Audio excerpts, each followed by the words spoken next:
या कार्यशाळेसाठी resource person म्हणून आज आपल्या दिवसभर आपल्याबरोबर असणार आहे डॉक्टर नम्रता कांबळे मॅडम.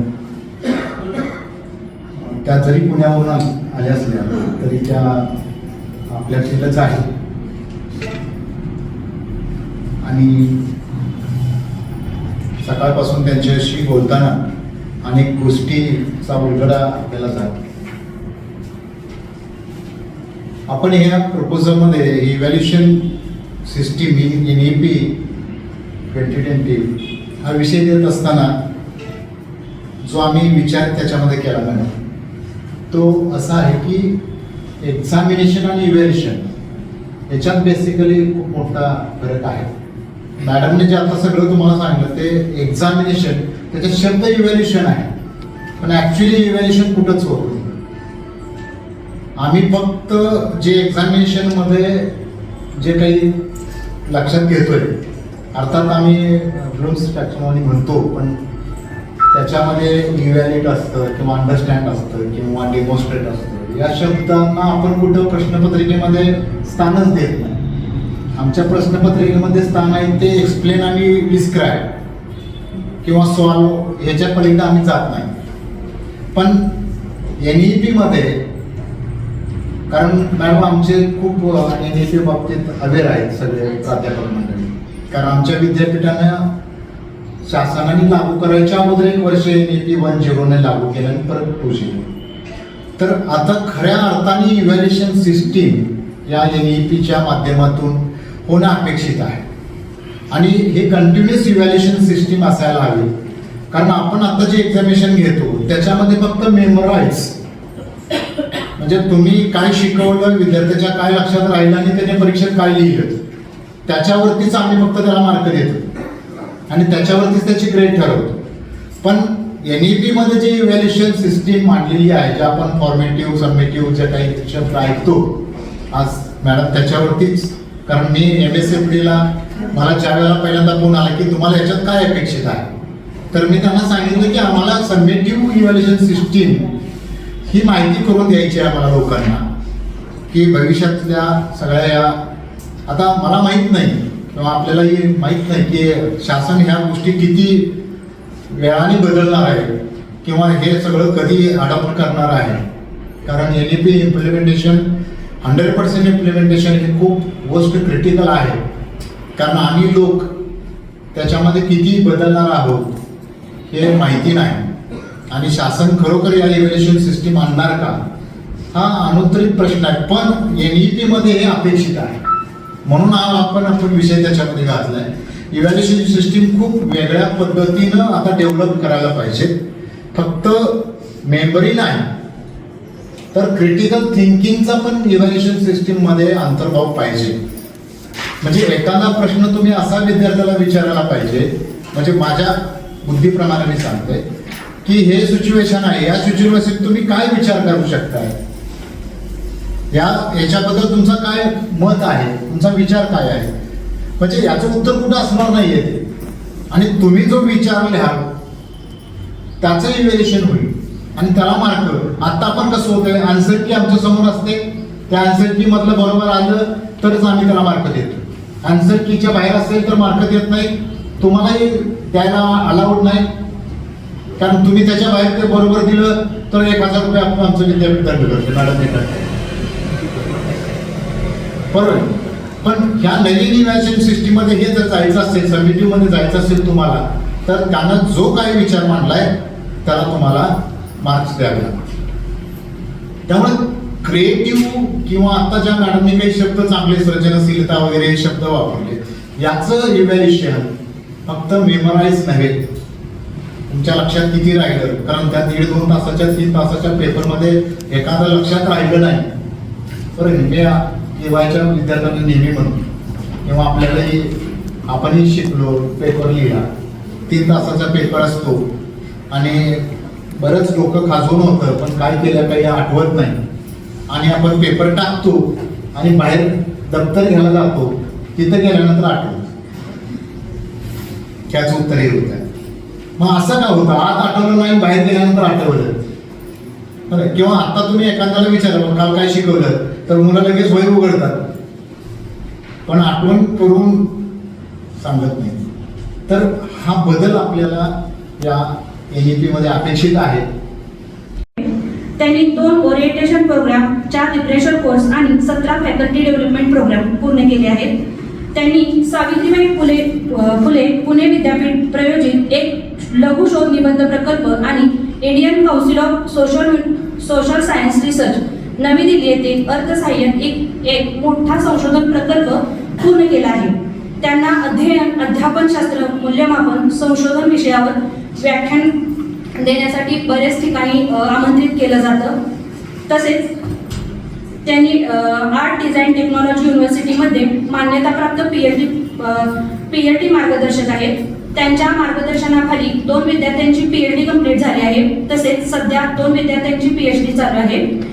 तसेच M.Ed स्तरावर प्रबंध म्हणजे डेझर्टेशन केलं जातं. त्यांनी जवळजवळ 35 विद्यार्थ्यांना मार्गदर्शन केलं आहे डेझर्टेशनसाठी. त्या NAAC डॉक्युमेंटेशन समितीमध्ये सहभागी आहेत. त्यांनी मुख्य अधीक्षक आणि परीक्षा विभागातील इतर वेगवेगळ्या जबाबदाऱ्याही पूर्ण केल्या आहेत. तसेच मॅडमचे संशोधन कार्य सुद्धा विशेष उल्लेखनीय आहे. त्यांनी 25 पेक्षा जास्त रिसर्च पेपर पब्लिश केले आहेत. त्यापैकी 2 स्कोपस मध्ये आणि 10 पेक्षा जास्त UGC Kerala listed peer reviewed journal मध्ये पब्लिश झालेले आहेत. असा अल्पसा परिचय करून मी इथे थांबते. धन्यवाद. मी मॅडमना विनंती करते की त्यांनी पुढील सेशन सुरू करा. them to make optimal career choices, right? Softwares तुम्ही आता येणार आहेत, AI बेस्ड सॉफ्टवेअर्स जास्त करून येणार आहेत, जे यूज करून तुम्ही मुलांना सुद्धा हेल्प करू शकता, so that they can opt for proper career choices जे त्यांना हवेत.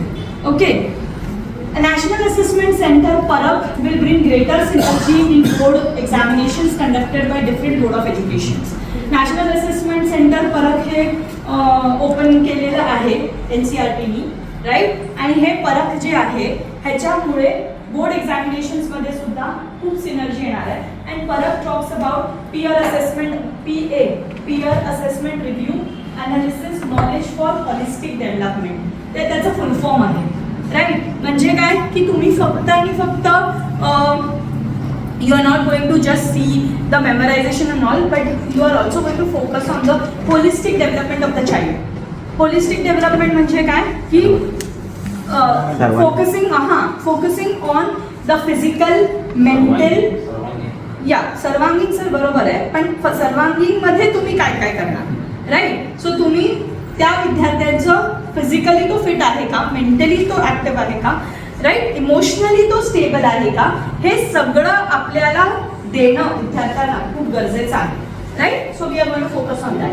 Self assessment and peer assessment. Assessment फक्त टीचर असेसमेंट नसलं पाहिजे, सेल्फ असेसमेंट सुद्धा असलं पाहिजे आणि पियर असेसमेंट सुद्धा असलं पाहिजे, राईट.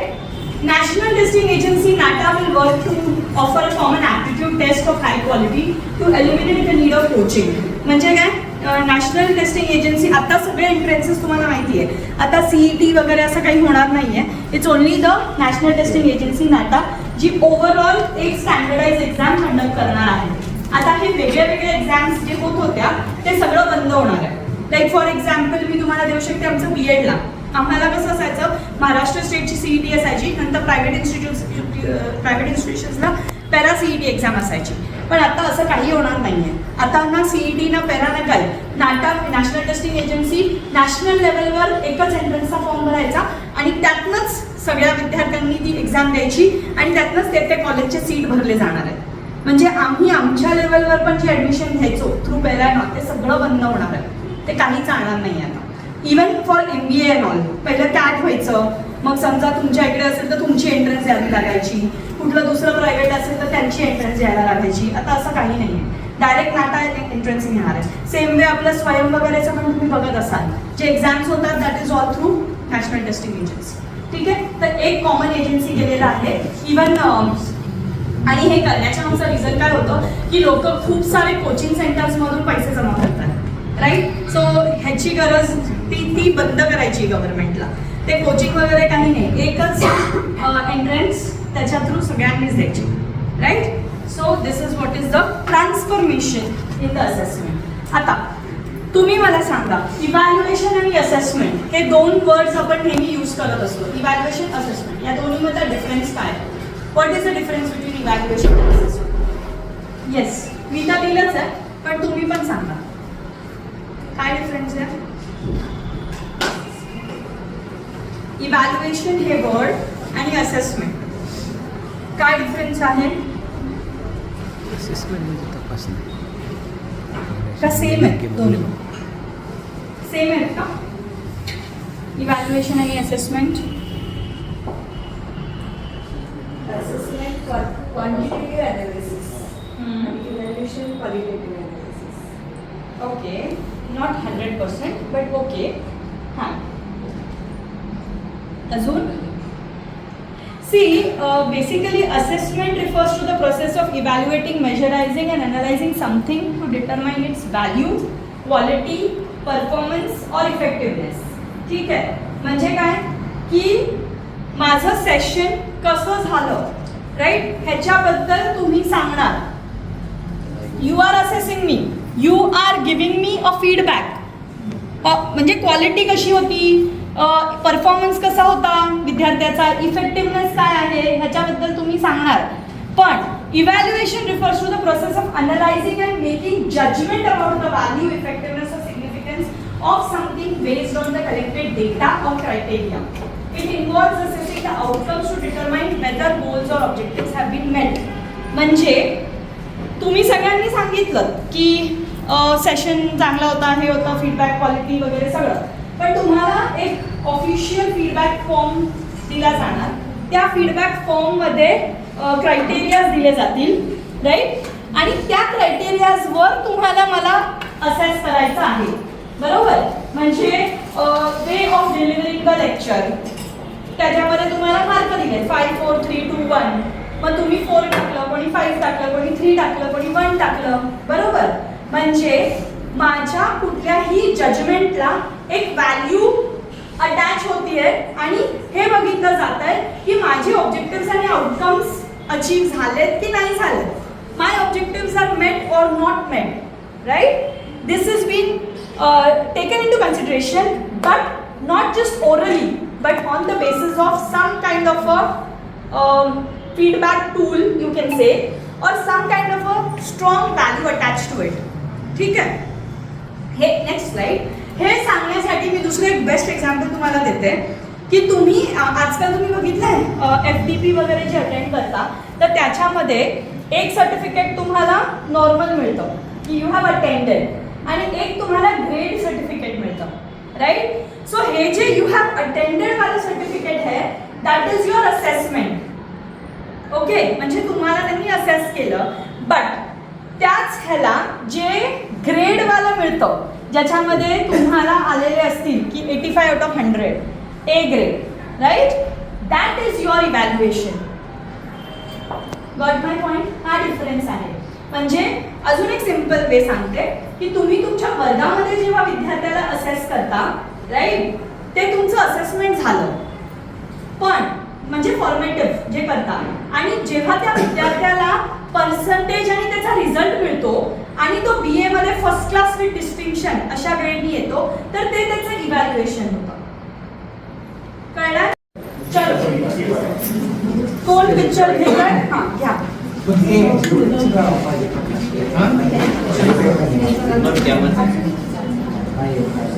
येस, आणि त्याने एवढे स्किल तो डेव्हलप करू शकतोय. त्याच्यामध्ये फॉर्मेटिव्ह असेसमेंटमध्ये पहिला आम्ही लिहिले सेल्फ रेग्युलेशन. ओके, दुसरं लिहिले सेल्फ मॉनिटरिंग तो करू शकतो स्वतःचं.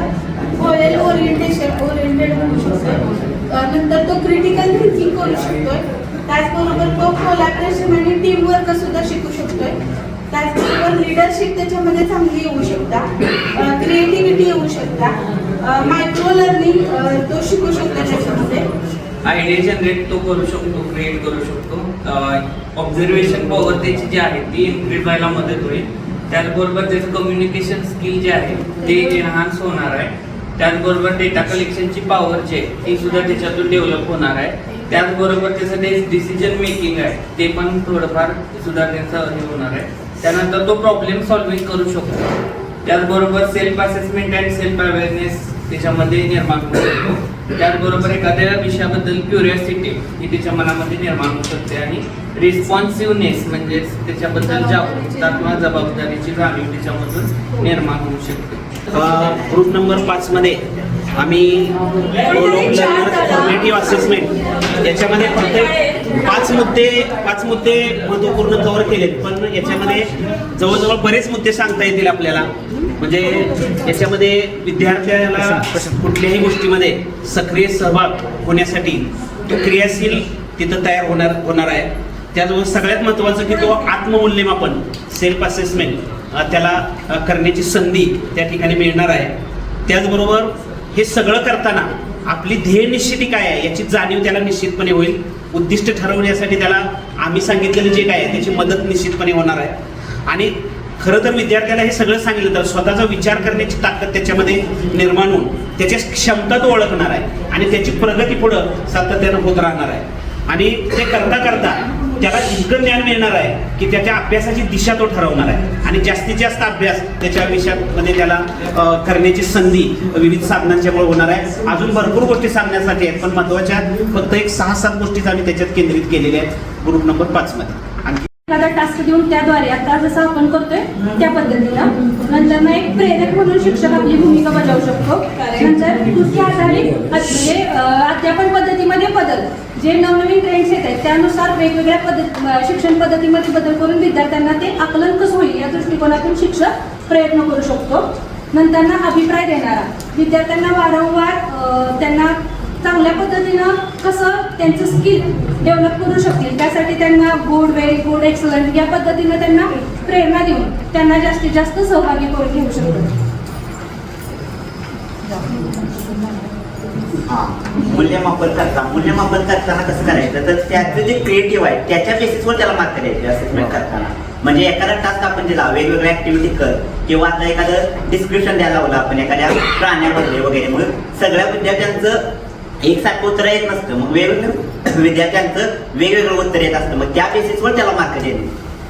याचं उदाहरण म्हणजे एकदा म्हणजे आमच्या सरांनी मला सांगितलेलं एक यात्रा ह्याच्यावर निबंध लिहायचा होता. मग सगळ्या विद्यार्थ्यांनी यात्रा म्हणजे आपल्या गावची यात्रा सांगितली, पण एका विद्यार्थ्याने काय केलं अंतयात्रा याच्यावर त्यात उत्तर लिहिलं आणि सगळ्यात जास्त 10 पैकी मार्क त्यालाच पडले 10 पैकी 10. कारण त्याचं जे पाहण्याचा दृष्टिकोन होता तो वेगळा होता, वेगळे पण होतं.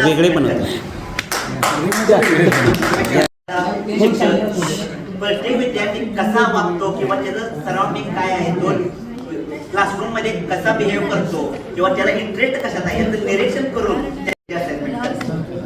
आणि साहेब म्हणजे त्याचं निरीक्षण आपण केल्यावर त्याला पुढे काहीतरी चालना द्यायला पाहिजे. त्यासाठी आपण त्याला मार्गदर्शन किंवा सहायता करतो. तिथे विद्यार्थी आणि शिक्षक असे दोन्हीही ऍक्टिव्ह पार्टिसिपंट्स राहणार आहेत. आणि याच्यामध्ये काय होणार आहे, शिक्षक वारंवार प्रश्न तिथं विचारणार आहे, त्यामुळे विद्यार्थी कॉन्स्टंटली ऍक्टिव्ह राहणार आहे. सेल्फ असेसमेंट, आता शिक्षक वारंवार प्रश्न विचारल्यामुळं तिथं विद्यार्थ्याचं कम्युनिकेशन स्किल वाढणार आहे, त्याच्यानंतर त्याचा कॉन्फिडन्स इन्क्रीज होणार आहे. म्हणजे अशा बऱ्याच तऱ्हेने तो डेव्हलप होणार आहे आणि तो डेव्हलप झाल्यामुळे स्वतःचं मूल्यमापन इथे तो करू शकणार आहे. आता गोल सेटिंग, आता इथं काय होणार आहे तर विद्यार्थ्यामध्ये एक प्रकारचा इंटरेस्ट निर्माण होणार आहे आणि इंटरेस्ट जे शिक्षक सांगता आहे त्याच्यामध्ये इंटरेस्ट निर्माण झाल्यामुळं त्याचा कल आपला बाबा म्हणजे मी काय चांगल्या पद्धतीनं करू शकतो, त्यामुळे त्याला त्याची ध्येय निश्चिती करण्यासाठी मदत होणार आहे. त्याच्यानंतर रिस्पॉन्डिंग फीडबॅक, आत्ताच आपण बघितलं की ऍक्टिव्ह पार्टिसिपंट आहे म्हणजे तो कंटिन्युअस ऍक्टिव्ह राहिलेला आहे आणि शिक्षक त्याला जे प्रश्न विचारत आहेत त्या प्रश्नांची तो कंटिन्युअस म्हणजे फीडबॅक देतो. तो फीडबॅक दिल्यामुळे त्याचं जे काही वर्गात शिकवलेलं आहे ते रिवाइज होण्यासाठी त्याला मदत होणार आहे. आणि मॉनिटरिंग प्रोग्रेस, म्हणजे विद्यार्थ्यामध्ये जेव्हा एक वेगळाच कॉन्फिडन्स येतोय त्यावेळेला तो काय करू शकतो ऍज अ मॉनिटर, म्हणजे त्याच्यामधला लिडरशिप हा जो गुण आहे तो डेव्हलप होणार आहे. अशा पद्धतीने विद्यार्थी फॉर्मेटिव्ह असेसमेंट मध्ये भरणार. Maintaining the records of the progress. विद्यार्थी त्यावेळेला वर्गामध्ये शिकत असतो जवळपास जी प्रोग्रेस आहे डिवायडेड होऊन त्याच्यावरती आपण रेकॉर्ड मेंटेन केलं पाहिजे. तो आज कसा आहे उद्या कसा आहे, कारण जर त्याच्यामध्ये इम्प्रूव्हमेंट होते की नाही हे आपल्याला लक्षात आलं पाहिजे. तो त्या पॉईंट घेऊन आपण त्याच्याबद्दल भूमिका आपण घेतली पाहिजे. रोल ॲज अ गाईड, जसं त्याला त्याचे पॅरेंट्स ॲज अ गाईड म्हणून त्याला मोटिवेट करत असतात किंवा त्याला गायडन्स करत असतात, तसं सिलेबस ओरिएंटेड गायडन्स तर आपण करतोच, पण ॲज अ इन्फॉर्मल तुमच्या पर्सनल लाईफमध्ये किंवा त्याचा काही पर्सनल प्रॉब्लेम असेल किंवा त्याची काही अडचण असेल तर त्याच्यासाठी तो as a role of guide म्हणून आपण तिथं भूमिका बजावली पाहिजे. कंटिन्युअस ऑब्झर्वेशन म्हणजे एखादा विद्यार्थी फ्रिक्वेंटली अपसेट असेल किंवा त्याची काय अडचण आहे किंवा एखाद्या सब्जेक्टमध्ये तू वारंवार त्याची इम्प्रूव्हमेंट होत नाही, तर ते ऑब्झर्वेशन आपल्या ॲज अ टीचर म्हणून असणं अपेक्षित आहे. प्रोव्हाइडिंग फीडबॅक्स काय त्यांचे आहे, म्हणजे त्याच्यासाठी आपल्याला त्यांच्याशी कम्युनिकेट करणं खूप महत्त्वाचं आहे. वेगवेगळ्या आपण ॲक्टिव्हिटीज घेत असतो, त्याचं मत काय आहे, ज्या ॲक्टिव्हिटीज आपण घेतोय त्या फिजिबल आहेत का, त्याच्यामध्ये काय चेंज करायला पाहिजे हे फीडबॅक म्हणून आपल्याला समजेल. इम्प्रूव्ह टीचिंग स्ट्रॅटेजीज, आपण जे काय शिकवतो म्हणजे आता जसं काय AI टेक्नॉलॉजीज आलेत मार्केटमध्ये किंवा आपण पारंपरिक पद्धतीनं जसं शिकवतो त्याच्यामध्ये काही स्ट्रॅटेजी नवीन आलेल्या आहेत, त्या जर आपण इम्प्लिमेंट केल्या तर ते अधिक चांगलं इंटरॅक्टिव्ह सेशन होऊ शकतं आणि विद्यार्थी त्याच्यामध्ये उपस्थित राहू शकतात. तर आपली स्ट्रॅटेजी, टीचिंग स्ट्रॅटेजी बदलण्यासाठी आपण काय प्रयत्न करतोय का, जी आपण टीचिंग स्ट्रॅटेजी वापरतोय ती त्यांना योग्य आहे का, ते सारखं त्याचं ऑब्झर्वेशन आपल्याला करणं अपेक्षित आहे. त्यानंतर तुम्ही ॲज अ मोटिवेटर म्हणून त्याला सारखं इन्स्पायर करणं गरजेचं आहे, कारण सिलेबस होत राहतो, एक्झाम येत राहतात, मुलं एक्झाम देतात, पास होतात, सर्टिफिकेट्स मिळतात, पण ॲज अ मोटिवेटर म्हणून तुम्ही त्याला जीवनामध्ये त्याची योग्य दिशा देण्यासाठी, त्याला पुढे जाण्यासाठी काही नोटेशन्स देऊ शकता का, त्याला मोटिवेट करू शकता का, ही महत्त्वाची भूमिका आपली ॲज अ मोटिवेटर म्हणून राहिली पाहिजे. त्यानंतर त्याला इंडिव्हिज्युअल सपोर्ट म्हणजे वैयक्तिक मार्गदर्शन आपलं असणं गरजेचं आहे.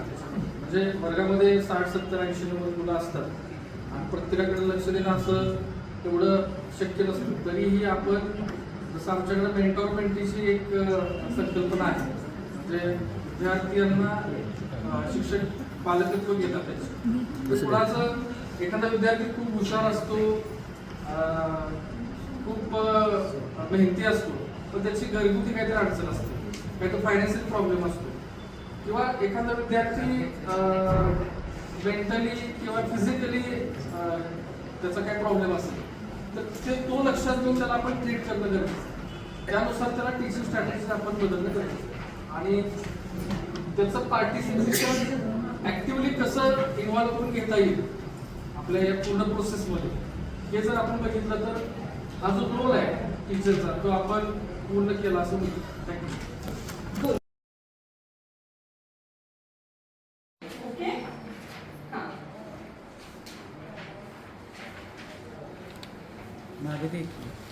Just take one and pass. The different phases. Give any two examples of water resources contributing evaporation in water cycle. Okay. Instead of say, give examples. Okay, fine. Explain why the water cycle is called a continuous process. Very good. Explain why it is called a continuous process. Generalize the process of water cycle. Okay. Plot a labeled diagram of main stages of water cycle. Summarize the complete water cycle in your own words. Very good. Annotate. From the given picture, give annotations. Okay. पावसाचा प्रदेशामध्ये पाण्याची उपलब्धता करून देण्यासाठी त्याची पडताळणी केली जाते. करता येते. त्यानंतर शहरांमध्ये कॉन्क्रीटचे रस्ते, कॉन्क्रीटच्या बिल्डिंग त्यामध्ये पडणारा पावसाचे पाणी झिरपलं जात नाही जमिनीमध्ये, मग तिथं काय करा असा आमचा प्रश्न आहे. आणि त्याचं उत्तर असं आहे की आता अपार्टमेंटच्या वर टेरेस असतात, तिथं पडणाऱ्या पावसाचं पाणी पण साठवून ठेवलं जातं आणि त्याचं सेव्हिंग करून ते पाणी यूज केलं जातं. त्यानंतर पुढचा प्रश्न आहे, जलचक्रातील सर्व घटक चित्ररूपात विद्यार्थ्यांसमोर प्रस्तुत करू की कशी प्रोसिजर होती आणि कसं कसं होतं.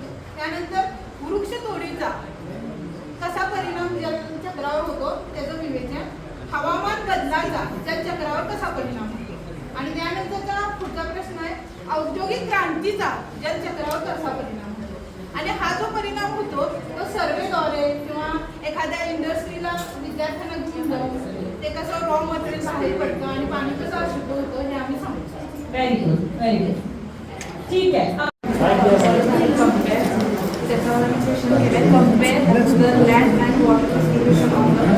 Okay, compare the land and water distribution. ठीक आहे. Criticise the change of water cycle. कसं काय लिहिणार त्याच्यात स्टुडंट? हां, criticise the change of water cycle लिहिणार. क्रिटिकली